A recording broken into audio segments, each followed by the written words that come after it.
जय हिंद। देखिए, आज का जो हमारा चैप्टर है वो है भारत का भौतिक स्वरूप। इस अध्याय से काफ़ी सारे क्वेश्चन आपके एग्ज़ाम में पूछे जाते हैं। इस अध्याय को आज हम लोग बहुत आराम से, बहुत अच्छे से पढ़ने का प्रयास करेंगे। तो शुरू करते हैं वीडियो को। स्वागत है दोस्तों आप लोगों का हमारे चैनल एजुकेशन फन 2 में।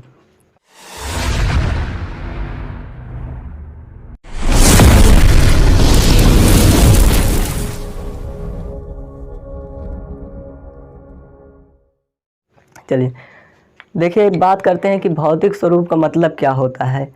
भौतिक स्वरूप का मतलब होता है कि उसका बाहरी स्ट्रक्चर कैसा बना है। जैसे कभी कभी हमारे स्कूल में परीक्षाएं हुआ करती थी। एक परीक्षा होती थी शारीरिक शिक्षा की। शारीरिक शिक्षा में आपके बाह्य अंगों की जांच की जाती थी, जैसे नेल्स कटे हैं, आँखों में काजल लगाए हैं कि नहीं लगाए, हेयर्स बड़े हैं कि क्या है, शरीर का ढांचा देखा करते हैं। उसी तरह भौतिक स्वरूप भारत की भौतिक स्थिति कैसी है, कहाँ नदियाँ हैं, कहाँ तालाब है, कहाँ पास पहाड़ हैं, कहाँ मैदानी भाग है, कहाँ तटीय मैदान है। तो ये सारी स्थितियाँ देखना है हमें भारत के भौतिक स्वरूप के अंदर। चलिए उसी को हम लोग शुरू करते हैं और जानते हैं। देखिए, भारत के भौतिक स्वरूप को पढ़ने के लिए हम इसको 6 भागों में डिवाइड करते हैं। फर्स्ट पार्ट में हम लोग पढ़ेंगे पर्वत, सेकेंड पार्ट में हम लोग पढ़ेंगे मैदान, थर्ड पार्ट में हम लोग पढ़ेंगे मरुस्थल, और फोर्थ पार्ट में हम लोग पढ़ेंगे तटीय मैदान, और फिफ्थ पार्ट में हम लोग पढ़ेंगे द्वीप समूह,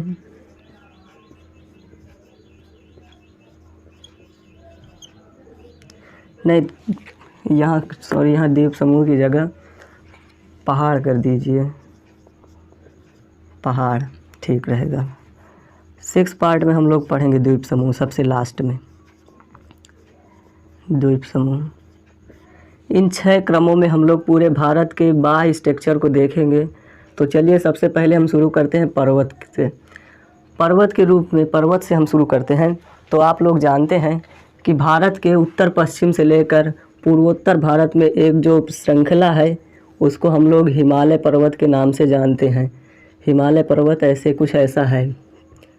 अब यहाँ से आपके क्वेश्चन किस तरह तैयार होते हैं वो हम लोग देखते हैं। तो देखिए, सबसे पहले हिमालय को जो लंबाई है लगभग 2400 किलोमीटर है, और इसमें से ऑब्जेक्टिव आपके ऐसे आते हैं कि ये जो हिमालय का सबसे ऊपर वाला पार्ट है इसको हम लोग ट्रांस हिमालय के नाम से जानते हैं। ऊपर से नीचे के क्रम में ये जो बाहरी नंबर 1 पर है इसको ट्रांस हिमालय के नाम से जानते हैं, ट्रांस हिमालय। अब ट्रांस हिमालय से कुछ क्वेश्चन आपके महत्वपूर्ण हो जाते हैं। ट्रांस हिमालय में यहाँ पास K2 पड़ता है। K2 इसका पूरा नाम होता है गाडविन आस्टिन।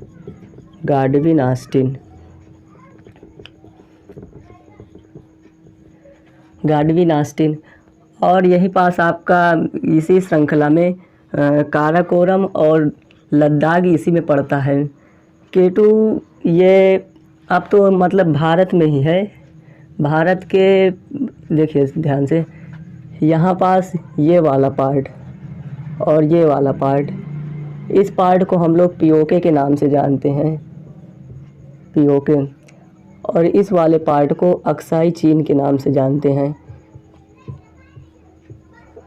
क्योंकि ये वाला जो पार्ट है ये PoK part occupied of Kashmir, यानी कि कश्मीर का वह भाग है जो पाकिस्तान के द्वारा अधिकृत कर लिया गया है। और ये K2 वाली श्रेणी इसी में आती है। और इसमें जो लाइन बनी है यहाँ से, इसको हम लोग LAC कहते हैं, LOC। और इस लाइन को LAC कहते हैं, LOC का मतलब है लाइन ऑफ कंट्रोल, LAC का मतलब है लाइन ऑफ एक्चुअल कंट्रोल। यहाँ पास कई सारे आप देखे होंगे न्यूज़ में, कई सारे मुद्दे उठते रहते हैं LOC और LAC के लेकर, काफ़ी विवाद पैदा होते हैं। तो यहीं पास है। अब हम लोग देखते हैं कि आपसे यहाँ से प्रश्न पूछेगा कि बताओ कि भारत में सबसे ऊंची पर्वत चोटी कौन सी है। तो अगर पर्वत चोटी इसमें की बात करें तो अभी K2 होगी, K2 क्योंकि ये भारत में है। अगर कह दे वर्तमान भारत की सबसे ऊंची चोटी कौन है, तो वो यहाँ पास है कंचनजंगा, क्योंकि ये जो आपका K2 है ये पाकिस्तान द्वारा अधिकृत कर लिया गया है। तो अगर वर्तमान भारत में स्थित पर्वत चोटी पूछे तो आपको कंचनजंगा लगाना है, कंचनजंगा।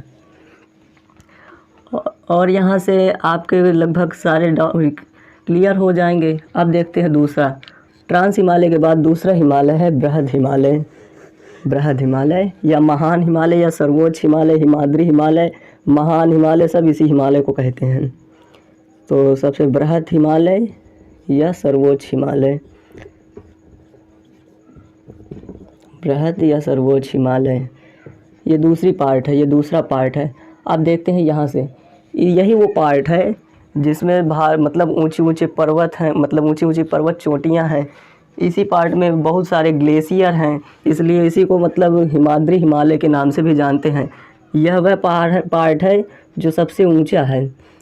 और ये बात, ट्रांस हिमालय को हम लोग पार हिमालय के नाम से भी जानते हैं, क्योंकि ये पार हिमालय के इसलिए कहते हैं क्योंकि इसका मतलब भारत से देखने पर इसका मतलब ट्रांस हिमालय वाला पार्ट नहीं दिखता है, जब आप चाइना से देखेंगे तब ये दिखता है। अब देखते हैं बृहद हिमालय या सर्वोच्च हिमालय। इस हिमालय में ही आपका जो है माउंट एवरेस्ट स्थित है। माउंट एवरेस्ट इसी हिमालय का एक पार्ट है जो स्पेशली नेपाल में स्थित है। नेपाल में दोस्तों माउंट एवरेस्ट को सागर माथा के नाम से जाना जाता है।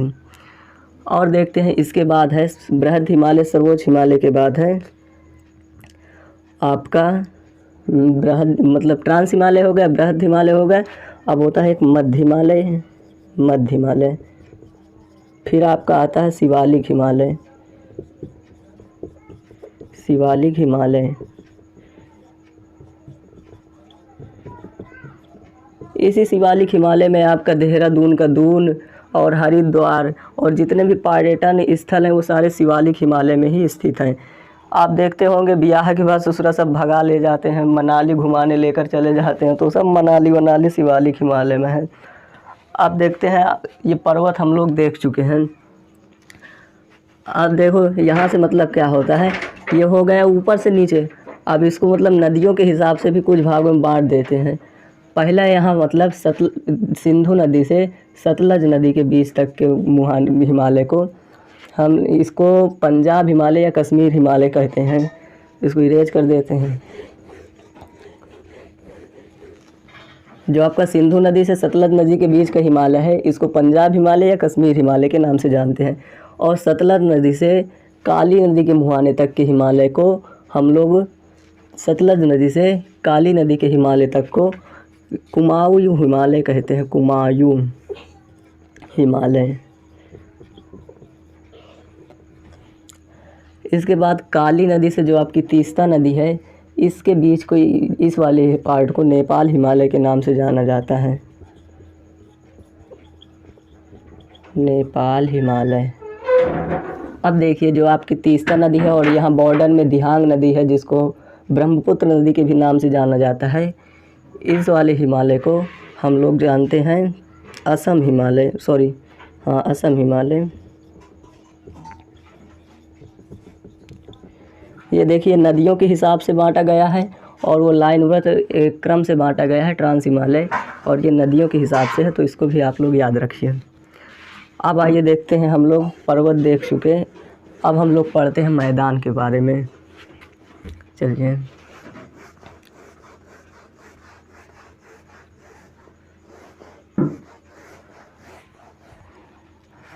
देखिए मैदान, देखते समझते हैं कि मैदान का निर्माण कैसे होता है। तो जब बड़ी बड़ी नदियाँ एक बड़े भूभाग पर बहती हैं तो स्पेशली मैदान का निर्माण करती हैं। देखिए इधर से आपकी सिंधु नदी बहती है इधर, और इधर गंगा और उसकी सहायक नदियाँ यमुना, इधर से ब्रह्मपुत्र नदी आती है।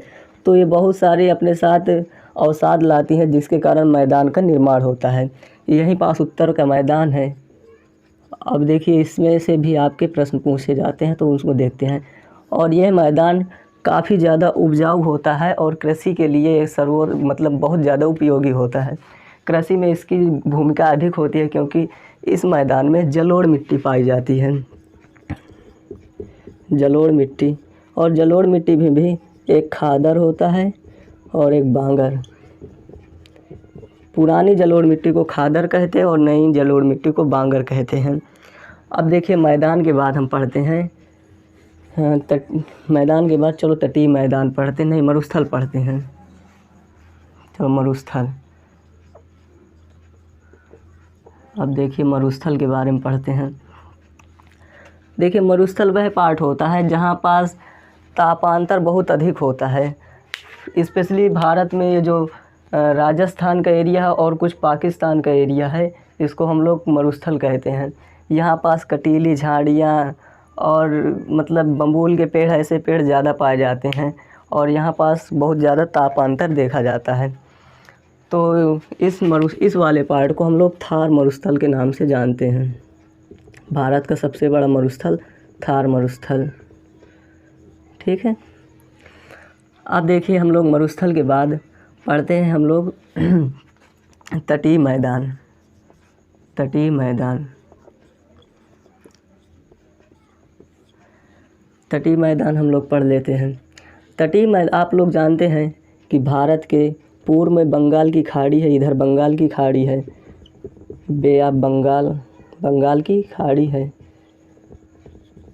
और इस दिशा में अरब सागर है, अरब सागर।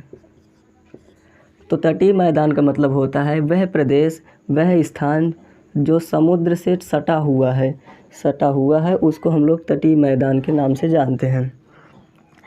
इस वाले पार्ट को हम लोग, ये जो इधर वाला है, इसको पश्चिमी घाट कहते हैं और इस वाले पार्ट को हम लोग पूर्वी घाट कहते हैं। और देखिए पश्चिमी घाट और पूर्वी घाट में भी आपके बहुत सारे प्रश्न बनते हैं, तो उसको भी हम लोग देख लेते हैं।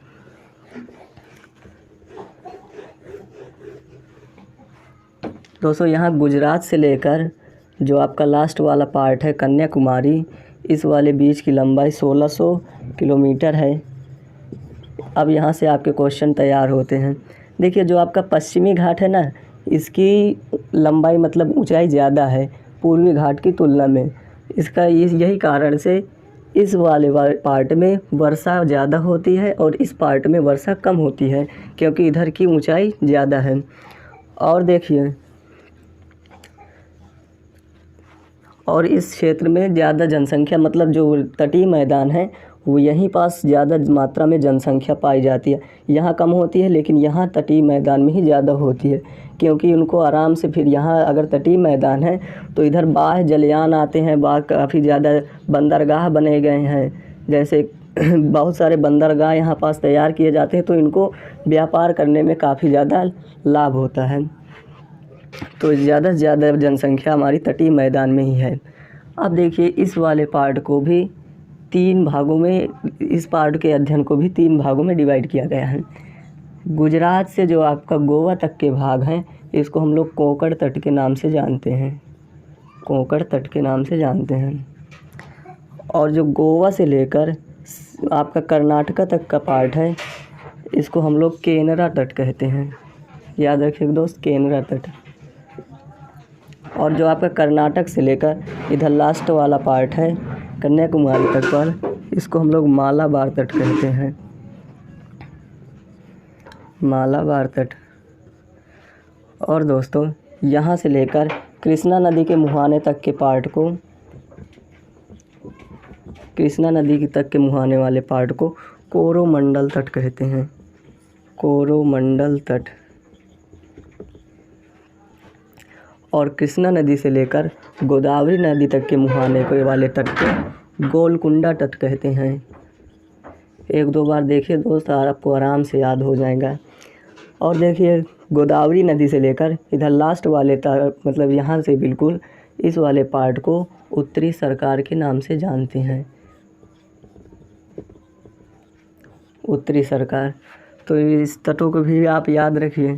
अब देखिए अब नेक्स्ट चैप्टर हम लोग नेक्स्ट पार्ट पढ़ते हैं पहाड़। इसमें से बहुत ज़्यादा क्वेश्चन बनते हैं आपके एग्ज़ाम में, तो इसको देखते हैं हम लोग।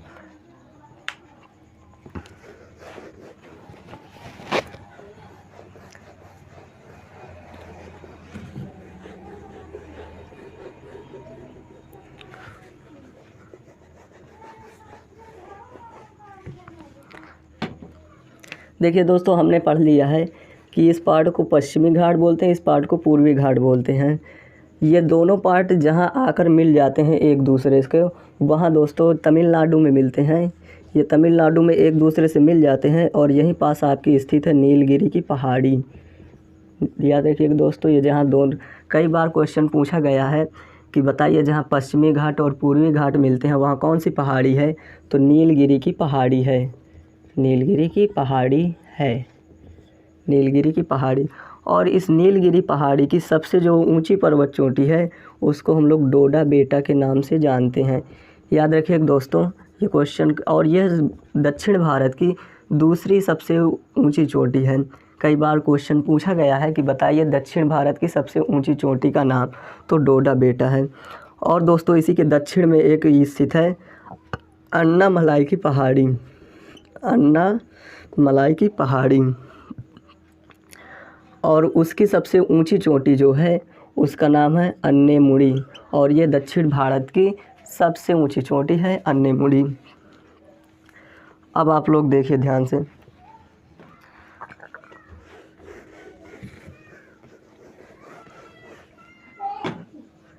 यहाँ पास एमपी, खास के एमपी में एक पर्वत स्थित है जिसका नाम है विंध्याचल पर्वत श्रेणी, विंध्याचल पर्वत श्रेणी।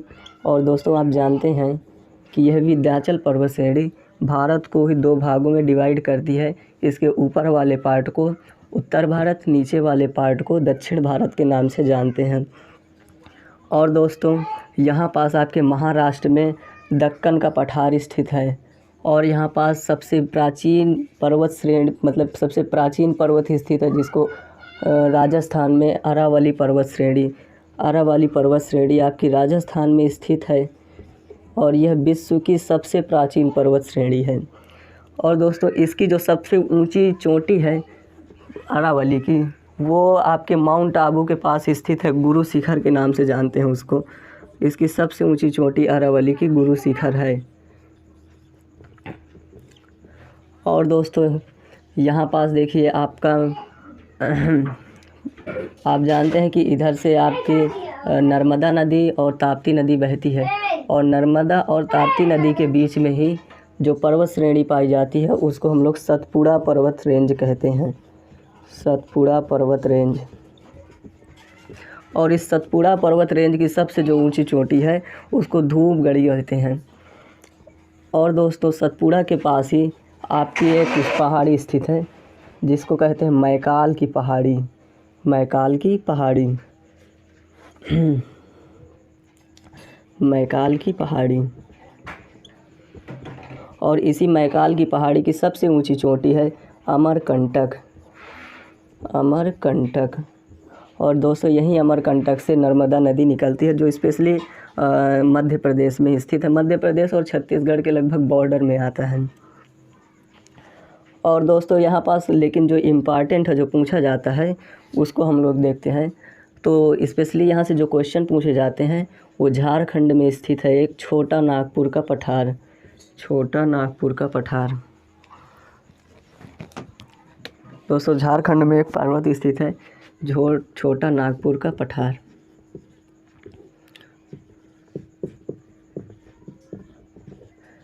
और ये दोस्तों काफ़ी बार पूछा गया है।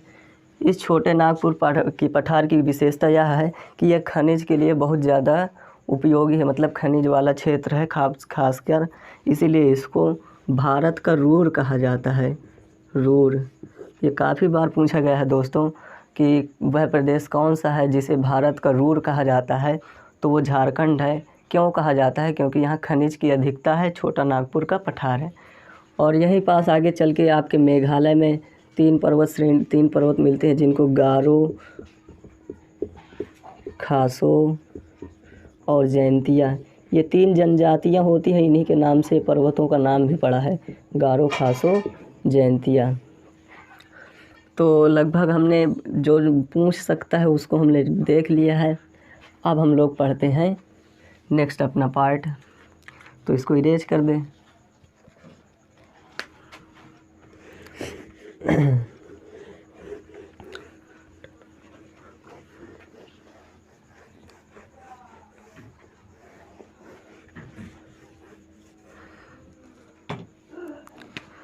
चलिए दोस्तों, अब हम लोग पढ़ते हैं द्वीप समूह। द्वीप समूह दोस्तों, आप जानते हैं कि इधर बंगाल की खाड़ी है, बंगाल की खाड़ी है, और इधर आपका अरब सागर है, अरब सागर। इस बंगाल की खाड़ी में आपका अंडमान निकोबार द्वीप समूह स्थित है और इधर आपका लक्षद्वीप स्थित है, लक्षद्वीप स्थित है। दोस्तों, अब इधर देखते हैं अंडमान निकोबार। अंडमान निकोबार द्वीप की सबसे ऊंची चोटी का नाम है सैंडल पीक। याद रखिएगा दोस्तों, सैंडल पीक। अंडमान निकोबार द्वीप समूह की सबसे ऊंची चोटी को सैंडल पीक के नाम से हम लोग जानते हैं। और देखिए, अंडमान निकोबार द्वीप समूह में ही 2 ज्वालामुखी पाए जाते हैं। एक है आपका बैरन ज्वालामुखी और एक है नारकोंडम। दोस्तों, ये बैरन जो है ये आपका सक्रिय ज्वालामुखी है। याद रखिएगा दोस्तों, ये कई बार पूछा गया है। अगर आपके दिमाग में सक्रिय ज्वालामुखी पूछ ले कि भारत का सक्रिय ज्वालामुखी कौन है, क्या नाम है, कहाँ स्थित है, तो वो बैरन ज्वालामुखी है और यह आपके अंडमान निकोबार में स्थित है। और ये नारकोंडम आपका प्रसुप्त ज्वालामुखी है। और देखिए दोस्तों, हमारे भारत मतलब इधर हमारे भारत देश में 247 द्वीप समूह स्थित हैं, जिसमें से 204 इधर हैं और बाकी के कितने बचे, 247 में 204 घटाएं 43, बाकी के 43 इधर स्थित हैं। तो लगभग हमने द्वीप समूह भी देख लिया। और इधर हमारा लक्षद्वीप स्थित है, दमन द्वीप के नाम से भी जानते हैं। यहाँ श्रीलंका है और यहाँ मन्नार की खाड़ी है। तो लगभग हमने यहाँ चर्चा की है, तो और तो कुछ छूट नहीं रहा है। फिर भी अभी बहुत सारा पार्ट है ऐसे। अगर हम हिमालय रेंज को देखेंगे तो उसमें बहुत सारे चीज़ें हमें अभी पढ़नी है, लेकिन इस तरह वीडियो काफ़ी लंबा हो जाएगा, तो फिर आगे पढ़ेंगे इस चीज़ को। अभी के लिए इतना ही। फिर बात की आप बताइए कौन नहीं, कहाँ पास नहीं समझ में आया, फिर अगली बार पढ़ेंगे।